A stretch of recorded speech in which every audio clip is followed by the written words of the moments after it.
Alladzina yunfiquna fis-sarra'i wad-dharra. Yang kedua, wal kadhimina ghaidha, menahan amarah. Berat napa boten Bu?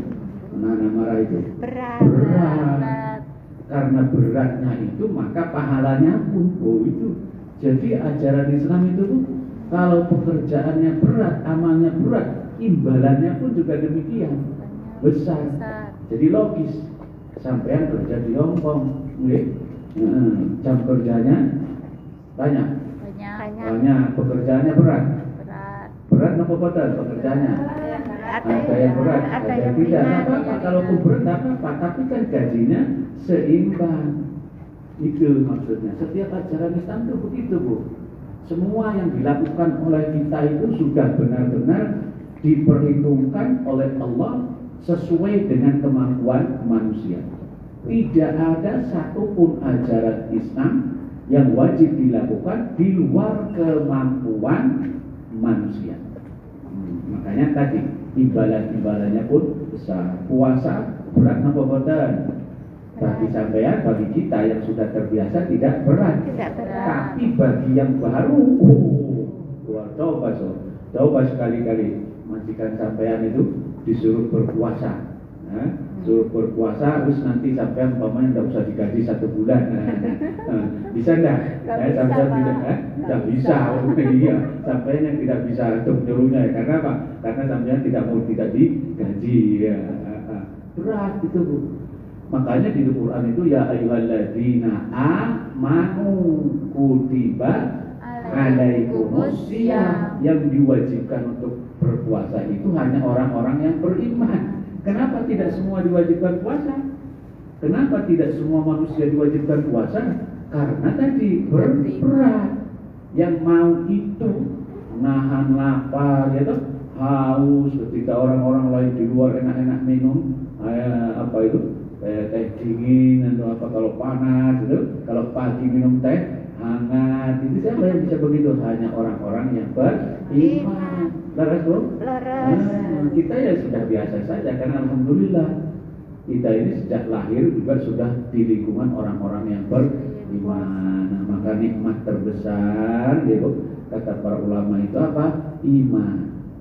Iman nikmat terbesar itu. Kemudian Islam. Nah, berikutnya ihsan.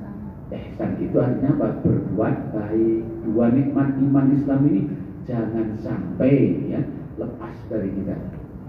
Maka setiap kali khutbah Jumat ada wasiat, wasiat khotib, dan itu rukun, artinya harus disampaikan. Apa wasiatnya? Ya ayyuhalladzina amanu taqullaha haqqa tuqatih wa la tamutunna illa wa antum muslimun.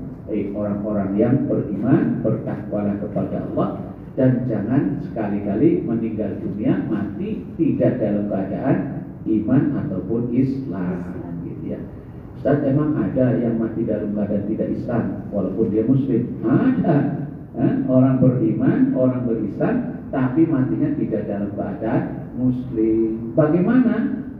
Sedang, mohon maaf, mungkin tidak di diskotik, ya, sedang korupsi, ya, masih punya tanggungan, gitu ya, dan sedang judi. Nah, makanya kita berdoa mudah-mudahan terhindar dari kematian ketika kita sedang dalam keadaan tidak baik, gitu ya. Kalau korupsi kan insya Allah sampai enggak ada.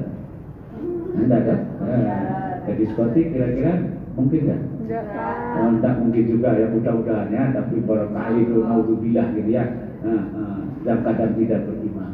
Nah, itu artinya jadi kita itu benar-benar memanfaatkan, harus benar-benar memanfaatkan dan bersyukur tetap dalam keadaan iman dan Islam. Tadi yang ketiga Pak, tadi Bu, yang dijanjikan surga pertama orang-orang yang menafkahkan, mau sedekah baik dalam keadaan senang maupun susah. Ini paling berat ini. Paling berat, tapi ingat pahalanya. Juga Ustaz bagaimana? Ya tidak wajib.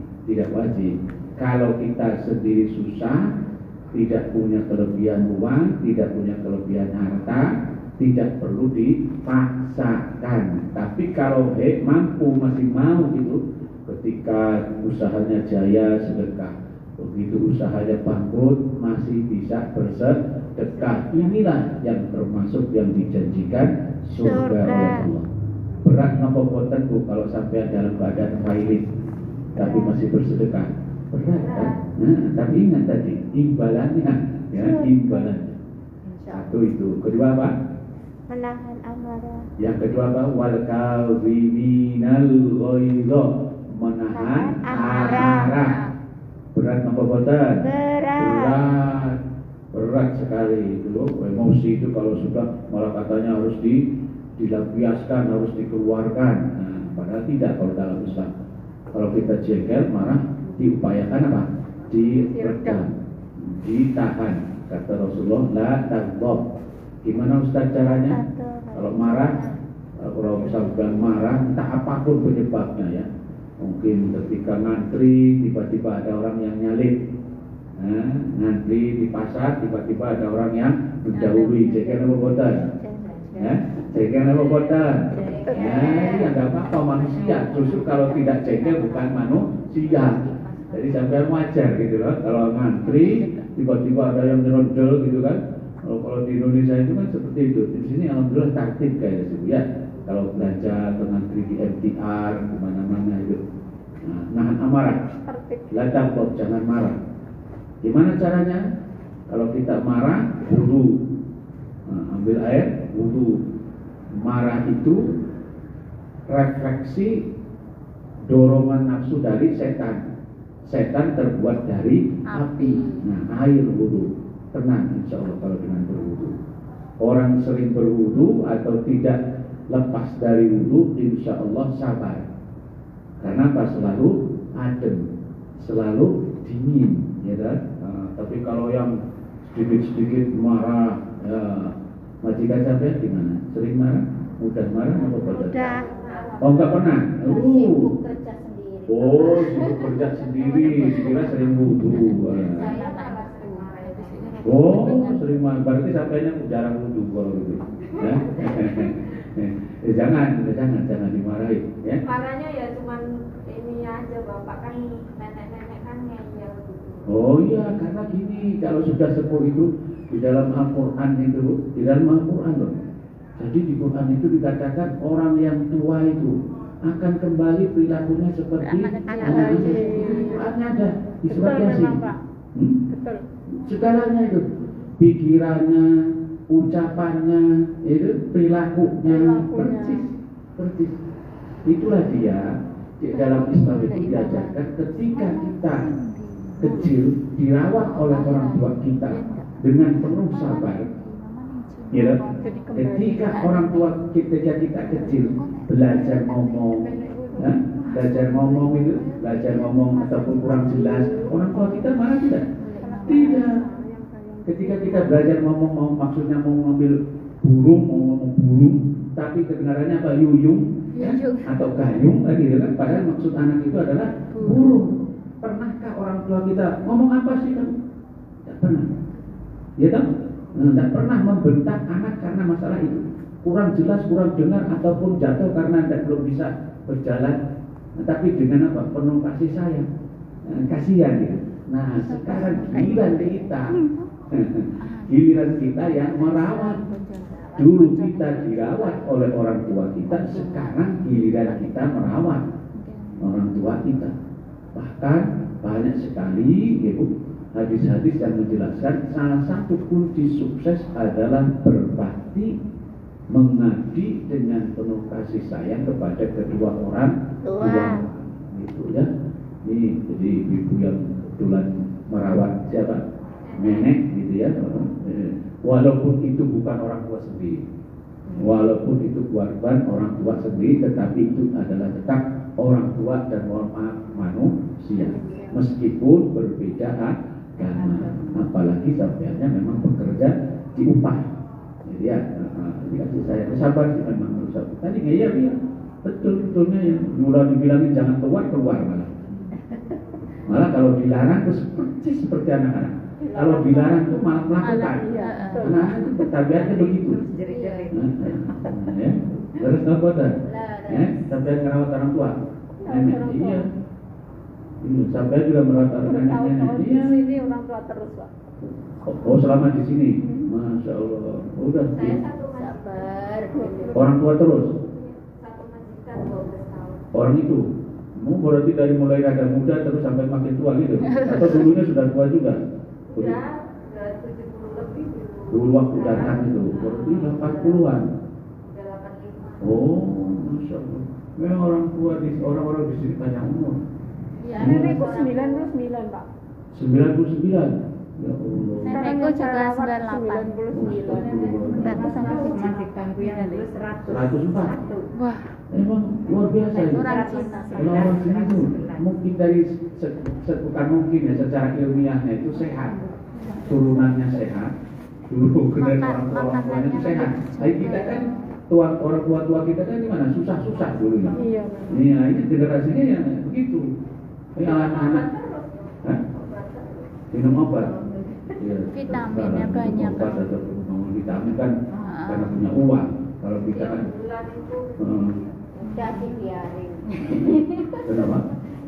Kalau orang kita di kampung udah dibiarin. Iya, baru beli obat vitamin, Makan aja kan gitu. susah. Makan aja susah kan, Susah, tidak kan? sayur. Ya generasi bapak yang tahun 60-an gitu, ya sudah alhamdulillah bisa usia sampai lebih dari 60. Mulai dari itu yang kesini Mister Muhammad itu tua itu, istrinya itu mungkin 80 ada.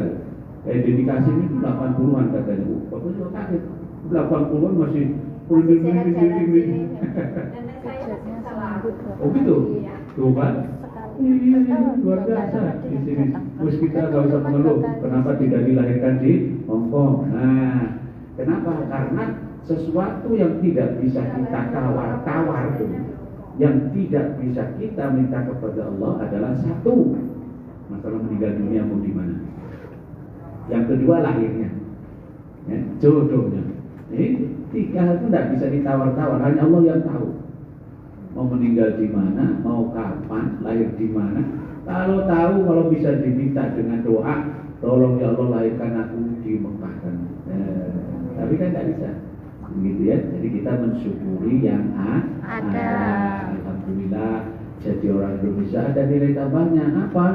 Sudah beriman sejak kecil. Itu mereka panjang usia, tapi dari kecil belum beriman. Sampai mau meninggal pun masih dalam keadaan belum beriman. Ya, oh lah, sampai ada 90-an ya rata-rata ya. Iya, 98 nenek saya. 98 masih hidup itu. Masih, sekarang aku jaga.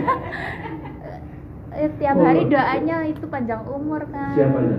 Nenek saya yang saya jaga itu Oh, dia 98. berdoa panjang usia. Iya, kan biar saya bisa kerja di sini terus itu kan. Sampean yang mendoakan. Iya, tiap Ini hari. tidak apa-apa, Iya.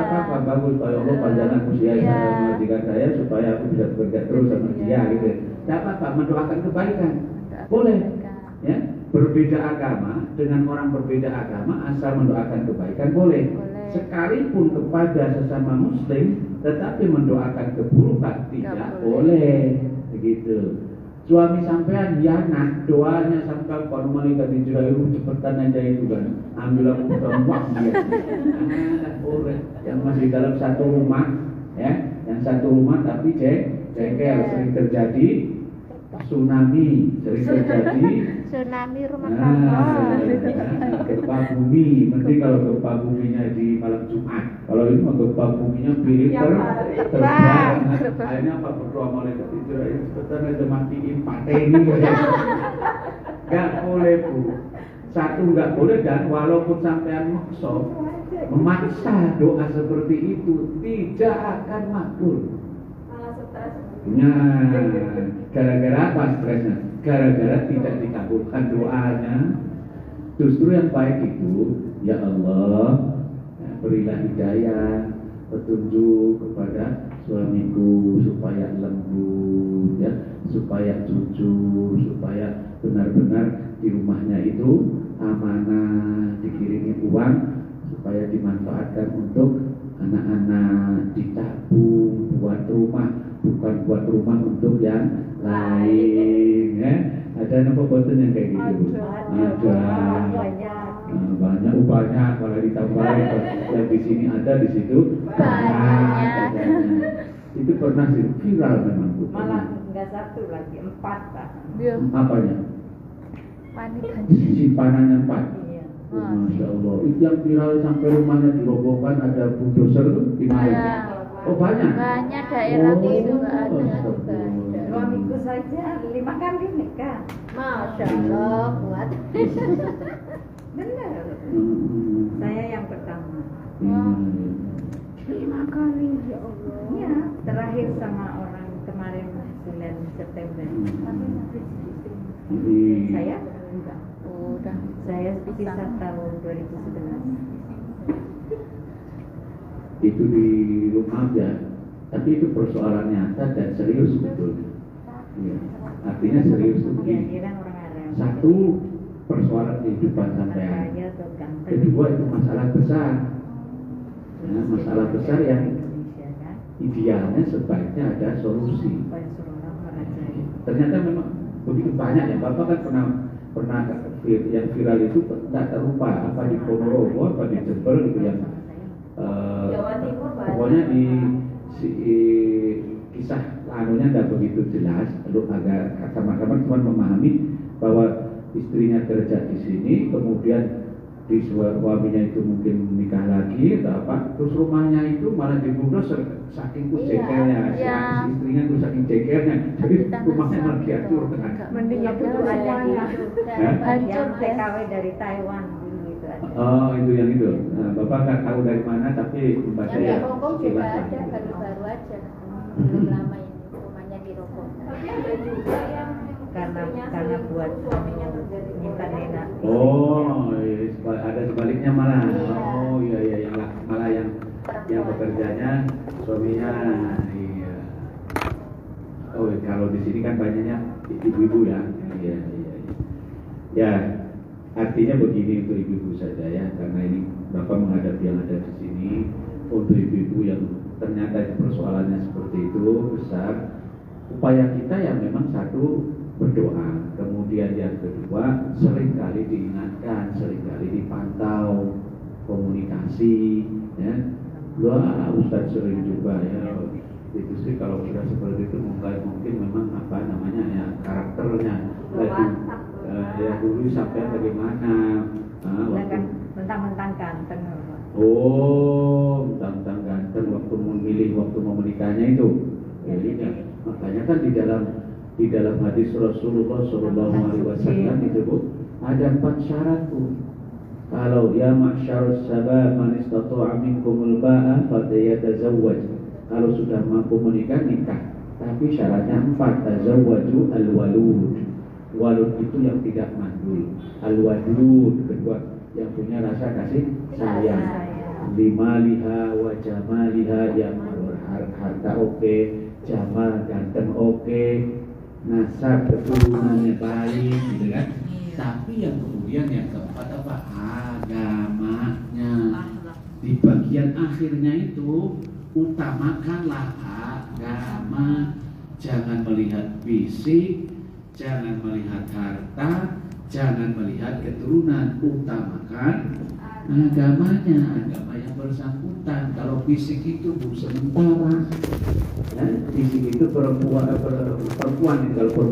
kalau di depan kaum laki-laki jangan memperhatikan fisik kaum wanita karena apa?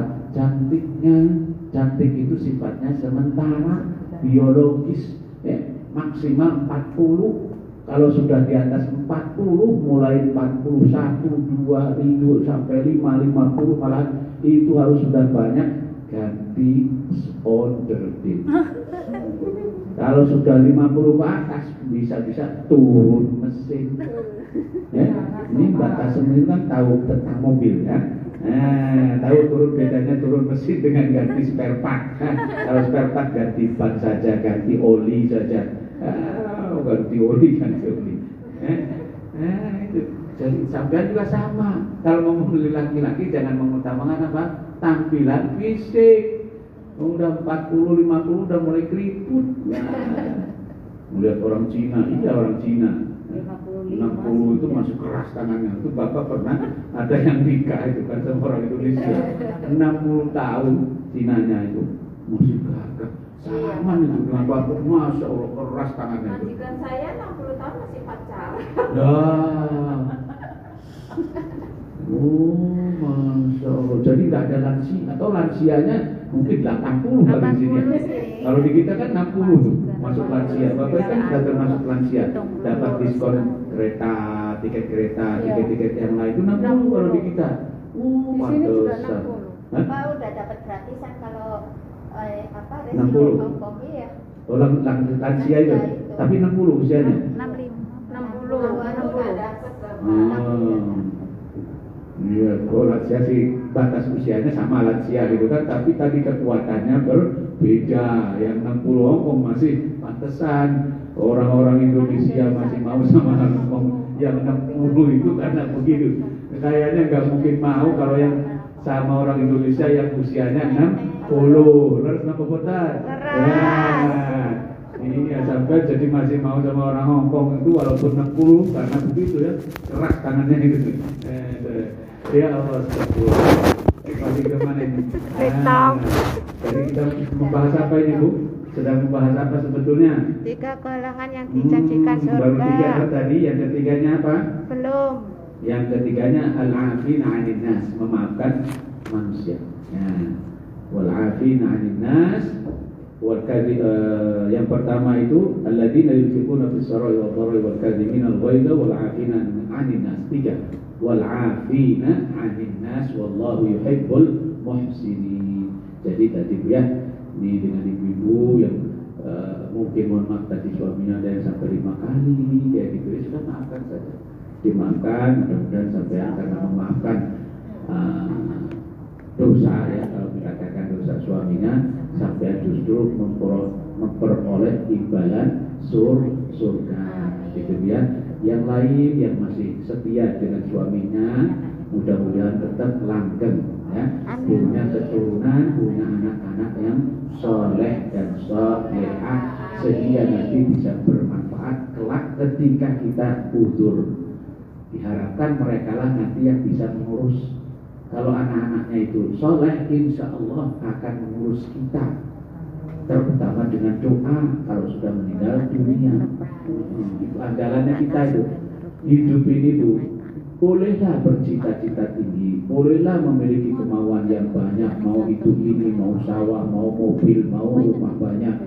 Tapi yang terpenting lagi, mempunyailah cita-cita punya anak yang soleh. Karena itulah nanti yang akan bisa jadi andalan, harapan kita setelah meninggal dunia.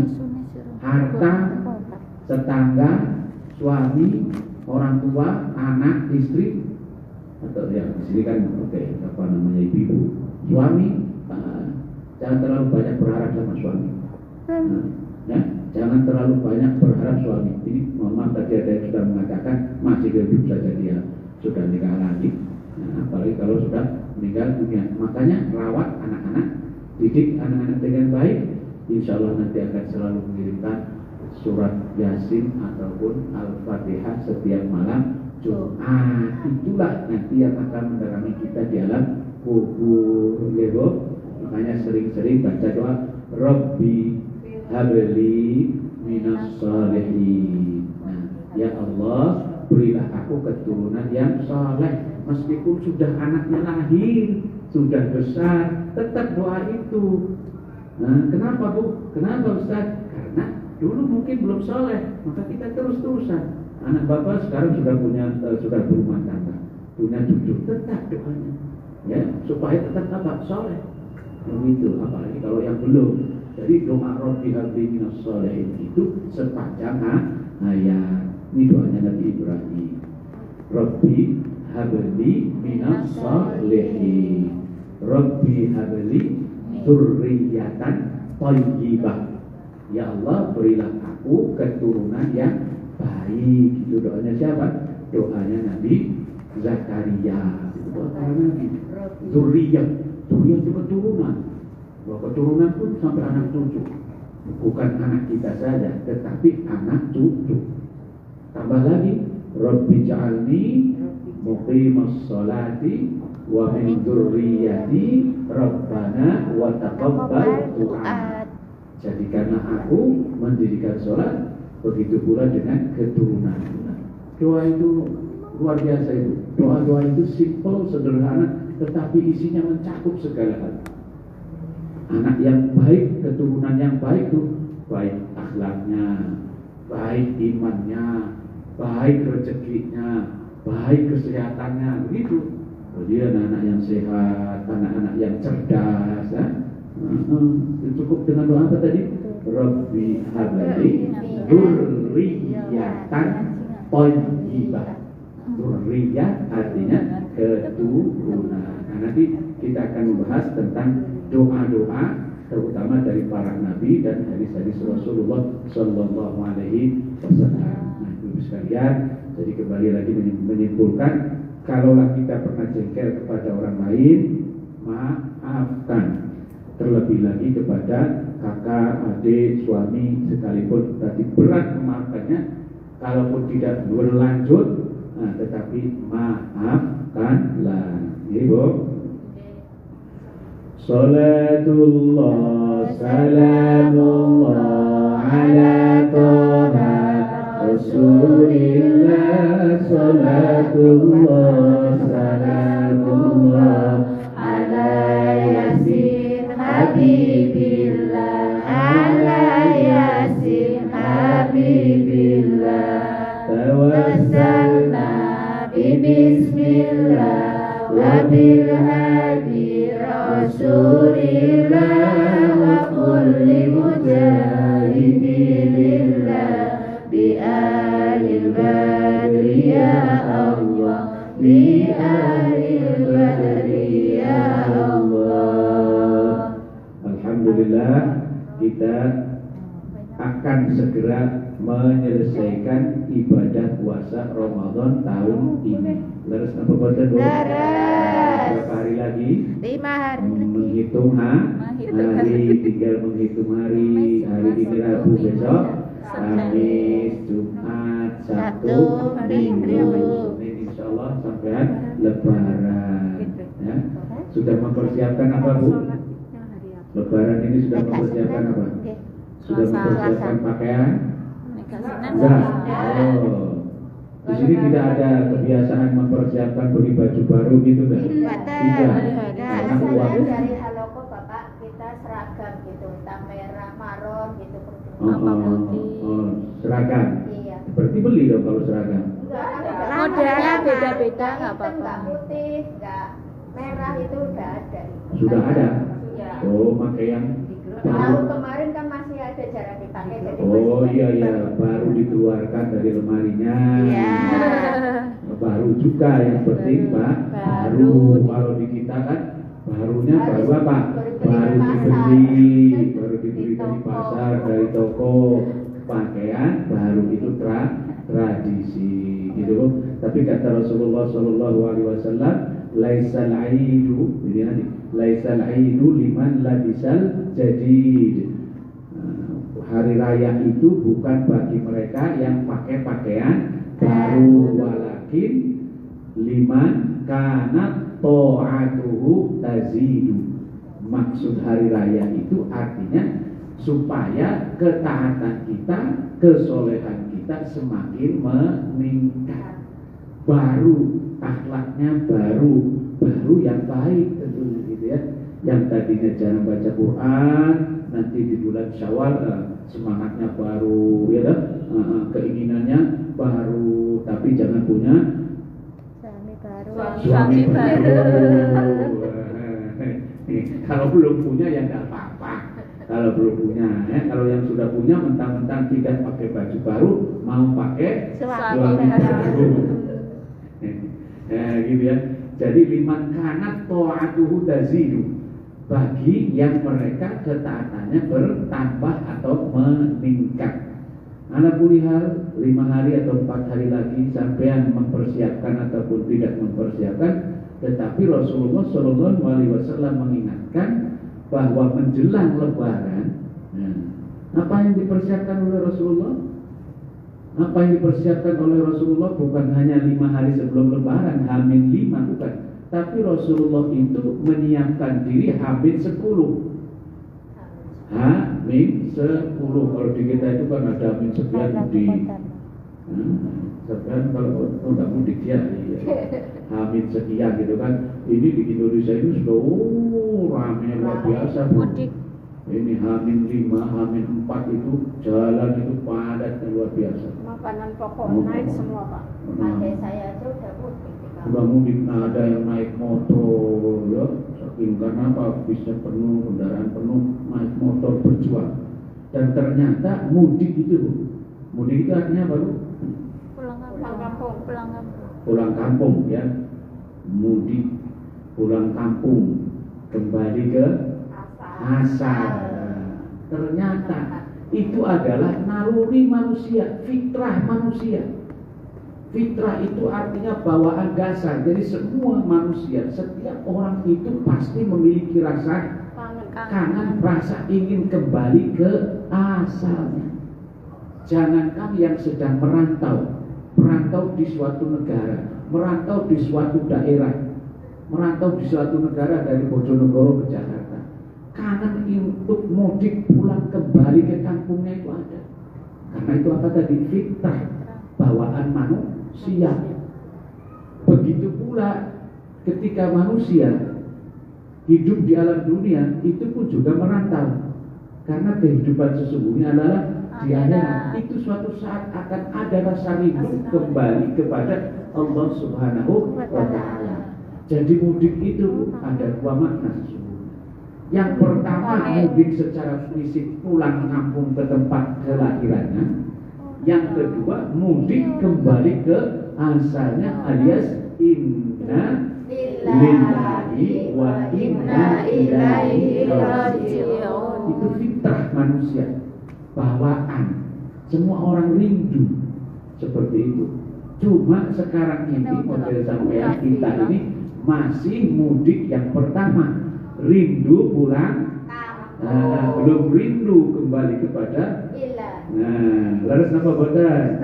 Malah mungkin jangan dulu, belum rindu kepada Allah, tapi rindu ke mana? Ke kampung halaman. Seenak-enaknya, senyaman-nyamannya sampean, dimanapun tetap ada rasa rindu, kangen, ingin pulang. Laras napa boten? Gitu ya Bu ya. Sudah. Kalau sampai di sini tidak menyiapkan apa-apa, tapi mempersiapkan apa Bu? Kata Rasulullah, ini H-10 kata Rasulullah. Rasulullah itu H-10 mempersiapkan diri dengan apa? Qiyamul lail. Apa Bu? Qiyamul lail, tarawih, tahajud, tilawatil Quran. Itu yang disebut dengan al-ashrul awakhir. 10 hari terakhir diisi dengan seperti itu.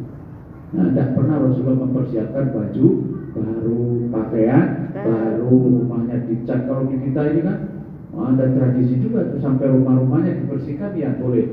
Tapi itu waktu bapak di kampung, rumahnya itu dicat, dibersihkan semua menghadapi apa? Lebaran. Itu tradisi. Sementara yang dianjurkan oleh Rasulullah SAW adalah 1. meningkatkan qiyamul lail, 2. meningkatkan tilawatul Quran, yang ketiga beriktikaf. Apa itu Bu? Beriktikaf. Apa artinya iktikaf Ibu? Duduk sebentar di masjid dengan syarat niat. Rukunnya adalah niat. Jadi harus berniat untuk beriktikaf. Apa amalannya iktikaf? Zikir boleh, baca Quran boleh, tadarus boleh, mendengarkan tausiah boleh, semua yang baik-baik itu dilakukan di masjid. Harus dilakukan di masjid. Sebab kalau sampai berdiam sebentar, lewat di taman umpamanya gitu ya, niat iktikaf, ada niatnya, berhenti di taman, niat iktikaf di taman tidak boleh. Kenapa? Karena syaratnya harus di mana? Di masjid. Gitu. Nah, ibu-ibu dari pagi duduk di sini sudah niat iktikaf belum? Sudah niat iktikaf di sini. Ini alhamdulillah kalau sudah niat iktikaf itu termasuk yang baik. Nah, artinya dapat pahala iktikaf, dapat pahala tadarus, dapat pahala tausiah, 3 pahala. Gitu. Ya, alhamdulillah kalau sudah. Yang belum niat iktikaf sekarang niati. Bapak juga mau niat karena sekarang ini duduk bersama ibu-ibu. Nah, yang belum niat sama-sama niat. Bismillahirrahmanirrahim. Nawaitu an a'takifa. Nawaitu an a'takifa fi hadzal masjidi sunnatan lillahi ta'ala. Sekali lagi kalau tidak pakai bahasa Arab tidak apa-apa. Aku berniat untuk iktikaf di masjid ini, sunnah karena Allah Subhanahu wa ta'ala. Oke, jadi syaratnya harus apa tadi Bu? Niat dan diam di masjid. Kalau nanti sampai beberapa menit ke kamar mandi, itu namanya batal. Batal apanya? Batal iktikafnya. Masuk lagi boleh? Boleh. Duduk lagi, niat lagi, begitu ya. Ustaz kalau kembali batal lagi keluar lagi, ada tiba-tiba ada telepon keluar lagi, ya batal lagi. Masuk lagi ke masjid, niat lagi. Tapi sebaiknya jangan seperti itu. Karena kalau yang namanya niat untuk ibadah itu ya bukan main keluar masuk. Diam di masjid, pikir minimal baca 1 juz. Setelah itu barulah keluar. Itu dia. Itu salah satu atau 3 tadi. Apa tadi amalan yang dibiasakan oleh Rasulullah? Yang pertama qiyamul lail, kemudian tilawatul Quran, dan yang ketiga adalah i'tikaf. Ya, mudah-mudahan kita dicatat oleh Allah Subhanahu wa taala sedang melakukan i'tikaf. Ibu-ibu sekalian, ada sebuah cerita. Apa Bu? Sebuah cerita, kisah nyata. Ada seorang manajer sebuah perusahaan besar, kaya raya, sukses, punya karyawan banyak ratusan karyawan. Ini diambil dari kisah nyata. Suatu ketika Allah mentakdirkan sang manajer sakit parah, dan karena sudah akut, maka sesuai dengan ketentuan takdirnya akan dikembalikan kepada Allah Subhanahu wa ta'ala, alias akan meninggal dunia.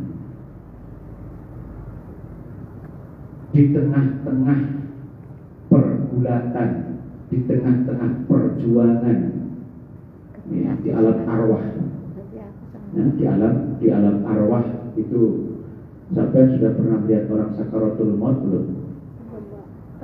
Hah? Sudah pernah melihat orang sakaratul maut belum? Ada yang sudah pernah, ada yang belum.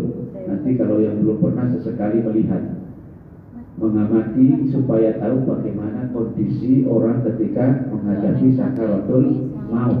Artinya apa? Sampai dianjurkan oleh Rasulullah supaya tahu, karena saking berat perjuangan kehidupan manusia terberat adalah ketika menghadapi sakaratul maut. Saking apanya? Saking beratnya, saking susahnya. Makanya ada doa, Allahumma hawwin alaina fi sakaratil maut. Artinya ya Allah, mudahkanlah kami ketika menghadapi sakaratul maut. Kalau ungkapannya mudahkanlah ketika menghadapi sakaratul maut, berarti betapa beratnya sakaratul maut. Gitu kan ya. Nah, menghadapi sakaratul maut di alam ruh. Kalau sudah menghadapi sakaratul maut itu alamnya sudah masuk ke alam ruh, tidak lagi di alam dunia. Nah, sudah masuk ke alam ruh. Allah Subhanahu wa ta'ala memerintahkan malaikat. Siapa malaikatnya? Malaikat Israil apa Jibril? Israil apa Jibril? Kalau Jibril itu tugasnya apa? Menyampaikan wahyu. Oke, sudah hafal. Alhamdulillah, malaikat Israil sudah hafal. Mudah-mudahan nanti kalau ketemu tidak kaget. Bismillah. Oke, Bu. Mudah-mudahan kalau ketemu nanti tidak kaget, tidak asing. Oh, ini ternyata yang namanya malaikat Israil. Harus nambah botan. Sampai pernah mimpi nopo belum? Belum, masa belum pernah mimpi? Mimpi pernah. Mimpi apa? Ya iya makanya belum selesai loh, belum pernah mimpi belum katanya. Itu apa mimpi semua? Ketemu malaikat Israil belum pernah kan? Belum. Iya.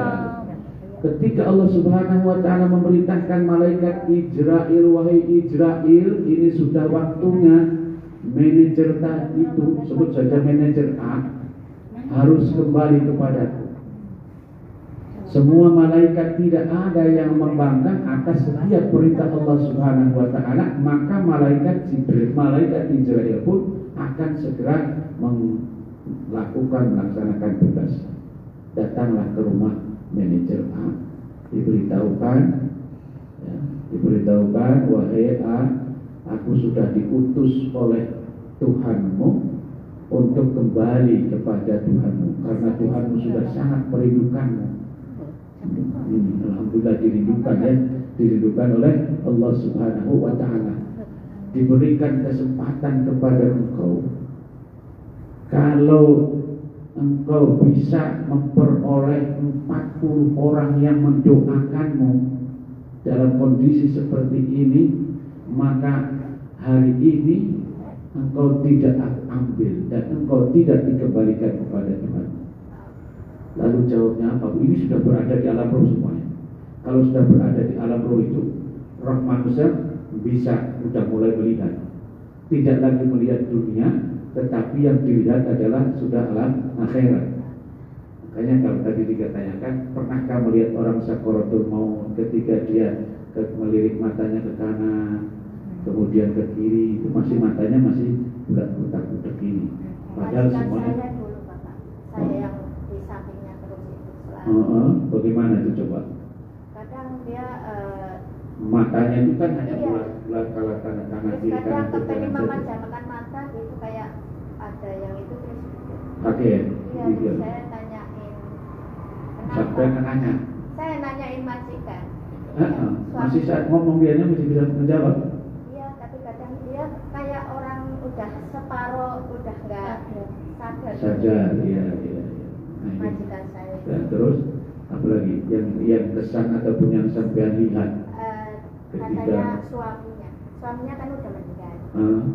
melihat suaminya. Iya. Mau diajak gitu. Iya. Mau diajak.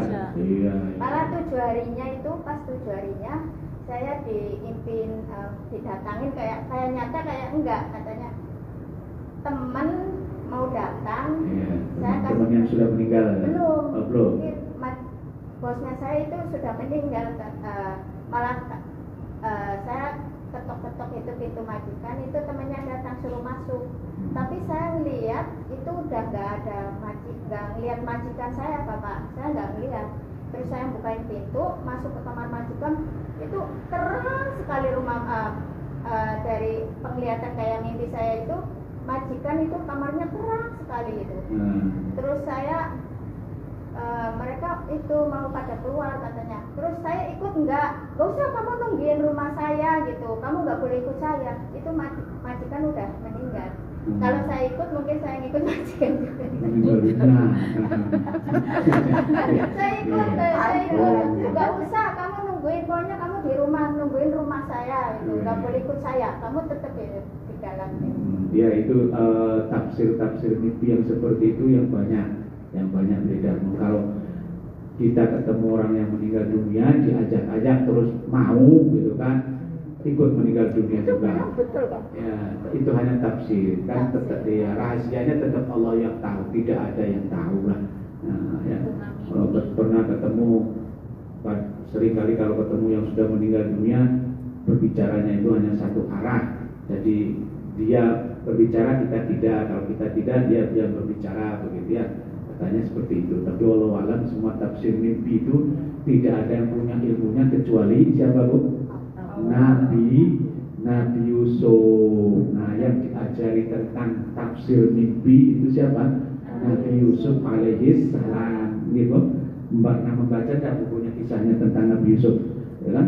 Jadi salah satu kelebihan mukjizatnya Nabi Yusuf adalah bisa menafsirkan mimpi. Nah, kalau kita itu mungkin informasinya hanya sifatnya apa tadi? Turun temurun gitu. Yang beredar memang seperti itu. Nah, tentang tadi apa? Sampai melihat rumah majikannya terang benderang. Tadinya kan gelap, saya ketuk-ketuk dia jawab. Itu dalam mimpi semua toh? Iya. Tapi kayak nyata kayak enggak. Iya, ya mungkin karena keseharian sampai di rumahnya terang benderang, jadi sampai ke bawah-bawah ke alam mimpi, kira-kira gitu ya. Kalau di alam kuburnya tidak pernah tahu kita. Ya, tentang kehidupan di alam kubur kita tidak pernah tahu. Yang tahu siapa? Allah dan Rasul. Nah, Rasulullah lah yang tahu tentang kehidupan alam kubur. Makanya kita dianjurkan kalau masuk ke kuburan kita disuruh membaca apa Bu? Assalamualaikum ya ahlal kubur wa inna insyaallahu bikum lahiqun.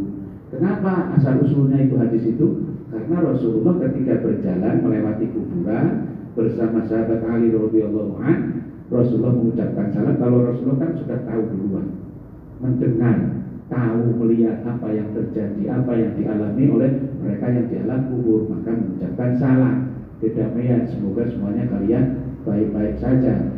Terus Sayyidina Ali bertanya, ya Rasulullah, mengapa kau mengucapkan salam? Apakah mereka mendengar? Nah, dijawab oleh Rasulullah, kalaulah engkau Ali, kalaulah kita yang hidup itu tahu bagaimana keadaan di alam kubur, maka tidak akan ada orang-orang yang maksiat. Kalaulah tahu.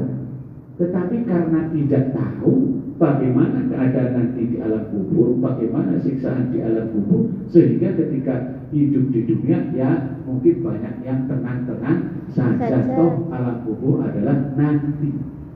Gitu ya Bu ya. Jadi kita percaya alam kubur ada siksaan, dan masalah tadi bagaimana kondisinya kita serahkan kepada Allah Subhanahu wa taala. Kita siapkan saja amal supaya kita masuk ke alam kubur dalam keadaan baik-baik. Kuburannya terang, gitu. Nah, kembali ke mana tadi kisah tadi seorang manajer. Jadi dialog. Ini kalau sudah masuk ke alam roh, ya, ke alam roh bisa melihat. Tadi kalau melihat ke kanan, ke kiri, malah kaget, ya ditampakkan.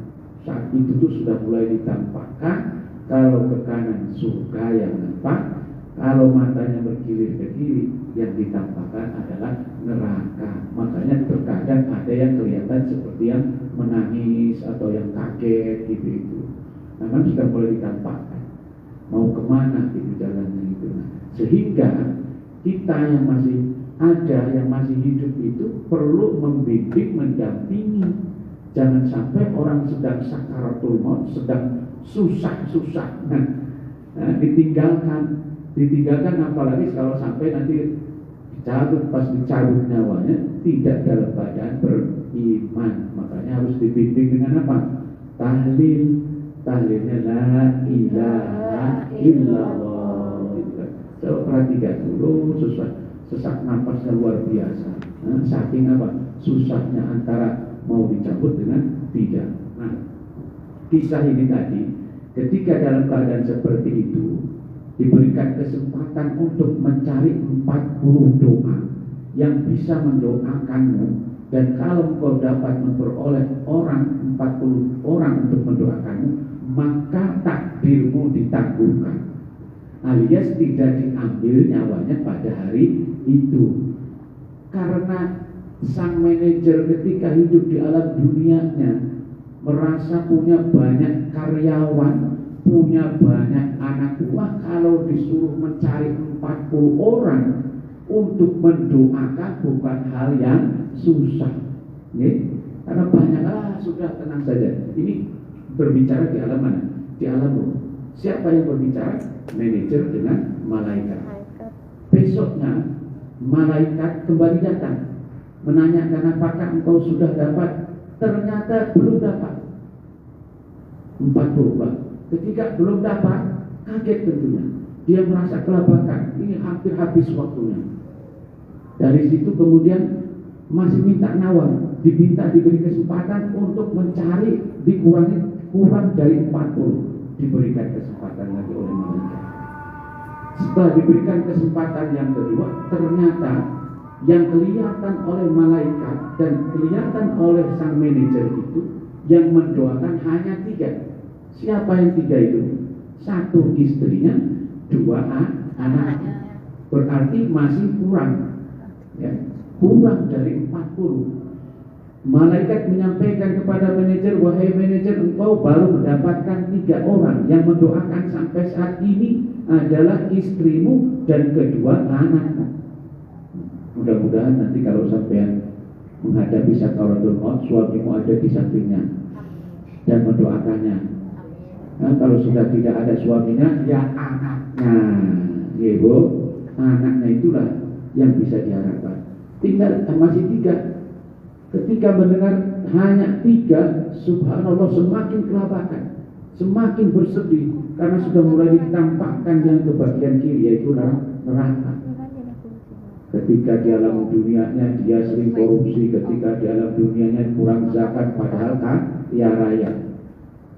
Begitu hampir mau diambil nyawanya, subhanallah, ternyata ada yang bisa menyelamatkan, tidak diambil nyawanya pada malam hari itu gara-gara ada 40 anak miskin yang mendoakannya di suatu pesantren. Siapa itu? Siapa mereka itu? Suatu hari sang manajer ini pernah memberi sedekah ke pesantren. Satu pesantren terdiri dari 40 anak yatim. Itulah mukjizat doa 40 orang anak yatim yang bisa menyelamatkan sang manajer dari diambil nyawanya pada malam itu. Ini kisah nyata itu. Intinya ibu-ibu sekalian, doa itu sungguh dahsyat. Doa itu luar biasa. Bukan hanya bisa merubah nasib, tetapi sampai urusan nyawa pun bisa ditangguhkan berkat doa. Oleh karena itu, jangan sampai kita lengah atau menyepelekan doa. Terlebih lagi doanya anak-anak yang yatim.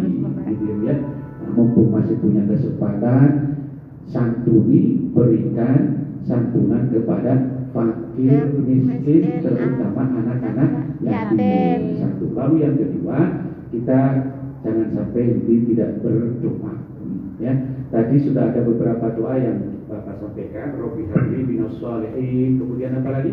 Robbi ij'alni muqimas sholati wa min dzurriyyati rabbana wa taqabbal du'a. Ada lagi satu tadi apa? Robbi habli. Lah, ini dari tadi. Yang pertama tadi doa Nabi Zakaria, Rabbi habli dzurriyyatan thayyibah. Ya, apa kan? Rabbi habli dzurriyyatan thayyibah. Sekali lagi, Rabbi habli dzurriyyatan thayyibah. Artinya apa itu, Bu? Doa mohon keturunan yang soleh. Di dalam Al-Quran ada doa di dalam surat Al-A'raf ayat 23. Surat Al-A'raf itu surat ke-7 ayat 23, mohon ampunan. Ya, kalau ibu-ibu kita mungkin seringkali membaca doa Rabbighfirli wa liwalidayya warhamhuma kama rabbayani shaghira. Boleh itu. Tapi ada satu doa mohon ampunan yang dicontohkan oleh malaikat, oleh Nabi Adam alaihissalam, yang tertulis di dalam surat Al-A'raf ayat 23. Surat Al-A'raf itu surat ke-7. Ini sudah populer dan sudah hafal insyaallah. Tapi diingatkan sering-sering membaca doa ini karena itu doanya Nabi Adam alaihi salam. Bagaimana bunyinya?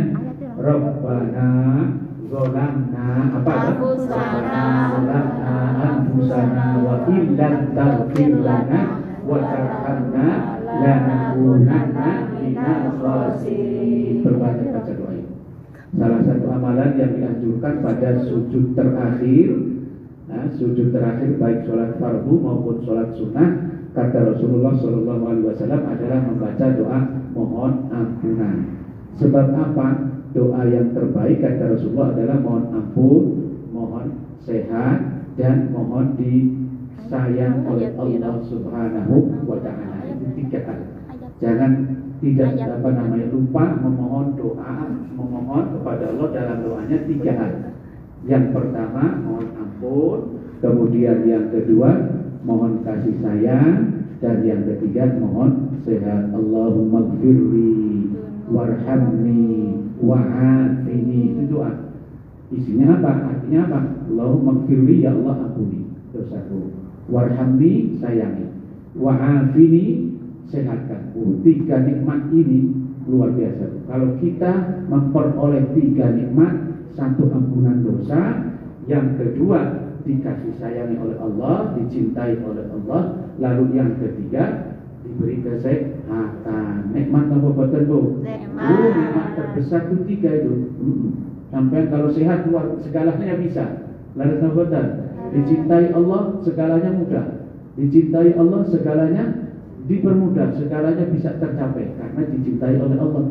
Maka termasuk doa yang sederhana tetapi isinya padat adalah Allahumma gfirli warhamni wa'afini. Nah, coba kan kalau Rabbana gfir lana dzolamna ini kan sudah apa Bu? Rabbana gfir lana apa nama betul?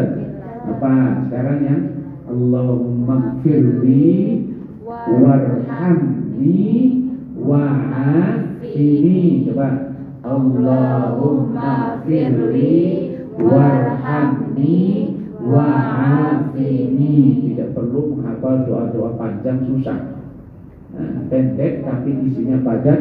Kalau yang hafal sih tidak apa-apa yang doa panjang. Tapi kalau susah ngapalnya lebih baik yang pendek tetapi isinya panjang, luas, padat ya. Allahumma gfirli, coba Allahumma gfirli warhamni wa'afini. Dan di dalam warhamni ini ada mohon rezeki, ada mohon sehat. Ya Allah kasihani aku, jangan sampai aku sakit. Ya Allah kasihani aku, jangan sampai tidak punya rezeki. Ya Allah kasihanilah aku, jangan sampai aku ditermineta seterusnya. Gitu ya. Allahumma gfirli warhamni wa'afini. Wa'afini cukup. Kemudian doa selamat, tidak apa ya? Doa selamat, Allahumma inna nas'aluka Selamatan di keturunan. Rabbi habli minas sholihin. Kemudian agar kita istiqomah mendirikan sholat beserta anak keturunan kita. Rabbi ja'alni muqimas sholati wa min dzurriyyati Rabbana wa taqabbal du'a. Yang sudah hafal-hafal itu Bu, dari mulai Allahumma gfirli warhamni wa'afini terus dengan yang baru-baru dihafalkan, diamalkan ya. Rabbana fulana dzunubana tadi udolana. Terus yang populer lagi memperoleh pasangan hidup yang baik. Apa itu? Memperoleh pasangan hidup suami untuk keturunan baik apa? Rabbana hablana minas azwajina qurrata a'yun qurrata waj'alna lil muttaqina imama. Dan sudah apa-apa. Mohon ampunan untuk orang-orang beriman. Ada yang empat. Mohon ampun untuk orang-orang yang beriman. Rabbana ighfir lana wa li ikhwanina alladziina sabaquna. Terus wa la taj'al fi qulubina dzillan lil ladziina rabbana innaka ghafurur rahim. Apa ya kalau belum hafal. Yang pendek-pendek saja. Nah ini ketemu lagi. Untuk keturunan yang baik, Rabbi habli minas ladunka. Rabbi habli minas sholihin, Rabbi habli min ladunka dzurriyyatan thayyibah. Ini semuanya dari Al-Qur'an ini. Jadi kalau doa dari Al-Qur'an itu lebih utama. Lebih utama dibanding dengan hadis. Lebih utama dibandingkan dengan yang buatan kita. Seperti selamat itu, doa selamat Allahumma inna nas'aluka salamatan fid din, itu buatan ulama. Buatan ulama, bukan hadis, bukan juga Quran. Nah, makanya akan lebih disarankan menghafal dan kemudian mengamalkan doa yang dari Quran ataupun dari hadis. Contoh tadi yang 3 itu Allahumma firli warhamni wa'afini. Ini walaupun hanya 3 dan bahasanya simpel, mudah dihafalkan, itu ternyata dari hadis ya. Disembuh dari penyakit. Ini doanya Nabi. Siapa ibu yang pernah ditimpa musibah sakit parah itu? Yang sampai ditinggalkan keluarganya siapa? Siapa? Nabi Ayub apa Nabi Syuaib? Yang sampai sakit parah. Nabi Ayub. Ya, Nabi Ayub itu mukjizatnya memiliki ketahanan kesabaran yang luar biasa. Sakit parah ditinggalkan oleh anak istri karena mohon maaf jijik karena terhadap sakitnya. Ini jangan sampai ya Nabi punya istri seperti itu. Sampean punya suami, kalau nanti suaminya sakit jangan sampai ditinggalkan. Jangan sampai ditinggalkan walaupun sudah sakit parah. Nah, doa supaya kita sembuh dari penyakit ataupun sabar sebagaimana dicontohkan oleh Nabi Ayub alaihissalam adalah dalam surat Al-Anbiya ayat 83. Surat Al-Anbiya ayat 83. Surat Al-Anbiya itu surat ke-21. Rabbi anni massaniya burru wa anta arhamur rahimin. Allahu Akbar.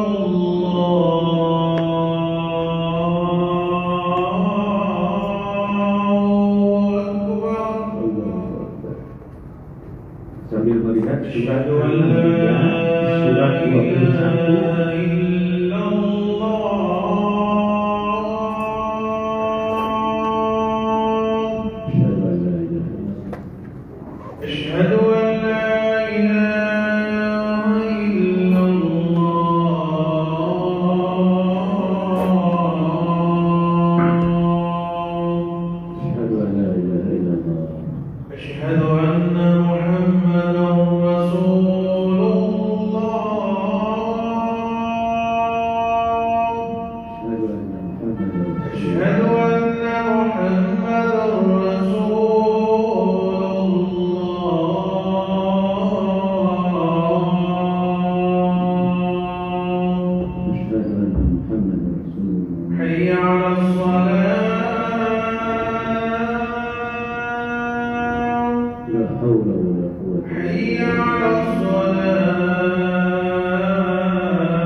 Ibu sekalian, tambahkan sedikit, ini doa mohon sembuh dari penyakit yang mungkin populer juga, tapi itu buatan hadis.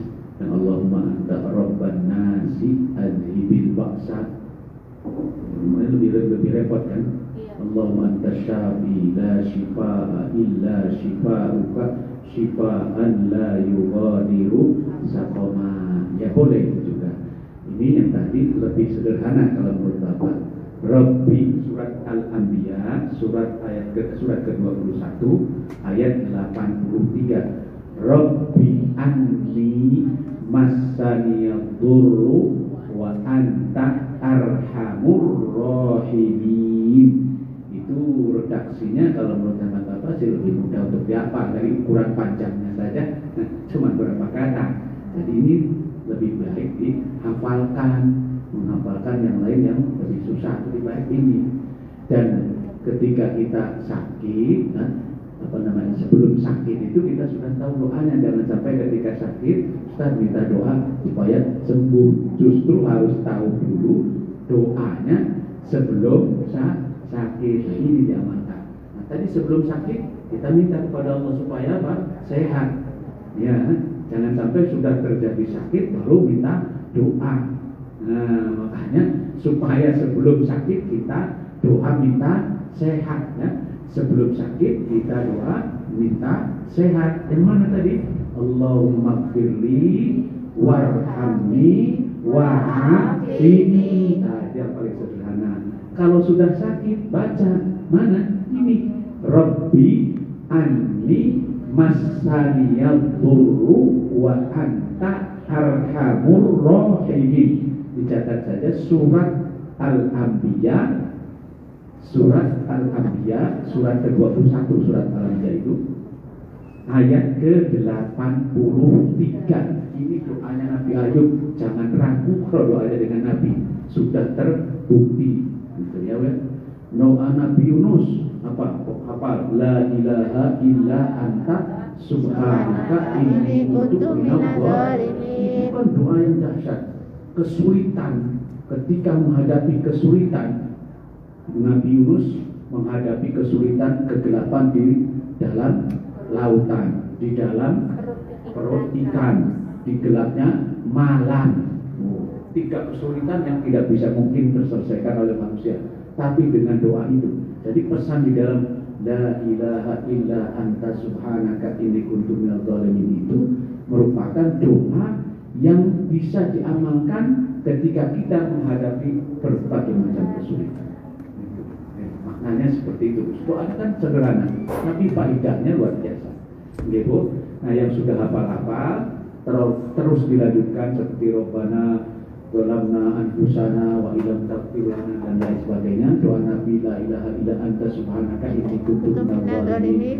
Nah, tambahan yang doa Nabi Ayub ini Rabbi anni massaniyad durru wa anta arhamur rahimin. Mudah-mudahan kita selalu sehat walafiat. Sebab sehat itu adalah nikmat tak terhingga. Dengan sehat sampean bisa bekerja, dengan sehat sampean bisa ibadah. Demikian aku qauli hadza wa astaghfirullah li wa lakum. Mari kita akhiri pengajian sore hari ini dengan sama-sama membaca doa kafaratul majlis. Bismillahirrahmanirrahim. Subhanakallahumma wa bihamdika asyhadu an la ilaha illa anta astaghfiruka wa atubu ilaik. Demikian, mohon maaf atas segala kekurangan dan sekaligus mohon pamit. Selamat merayakan hari raya Idul Fitri 1446 Hijriah. Taqabbalallahu minna wa minkum taqabbal ya karim. Nanti doanya nanti, tapi diucapkan sekarang karena Bapak tidak ketemu lagi nantinya ya. Jadi kalau Senin mungkin tidak ketemu, hari Selasanya Bapak akan kembali ke tanah air sehingga tidak bisa mengucapkan doa. Salah satu sunnah ketika di hari raya adalah saling mendoakan. Doanya gimana? Taqabbalallahu minna wa minkum siyamana wa siyamakum taqabbal ya karim. Itu doanya. Gimana Ustaz dengan fi minal aidin wal faizin? Ternyata itu tidak bagian dari doa, itu mah ucapan selamat hari raya di Indonesia. Kalau yang doanya taqabbalallahu minna wa minkum taqabbal. Ada tadi taqabbalallahu siyamana wa siyamakum, baru taqabbal ya karim. Demikian, terima kasih. Mohon maaf sekali lagi. Selamat berjuang. Semoga sehat walafiat dan sukses dunia akhirat. Wassalamualaikum warahmatullahi wabarakatuh. Waalaikumsalam warahmatullahi wabarakatuh. Berarti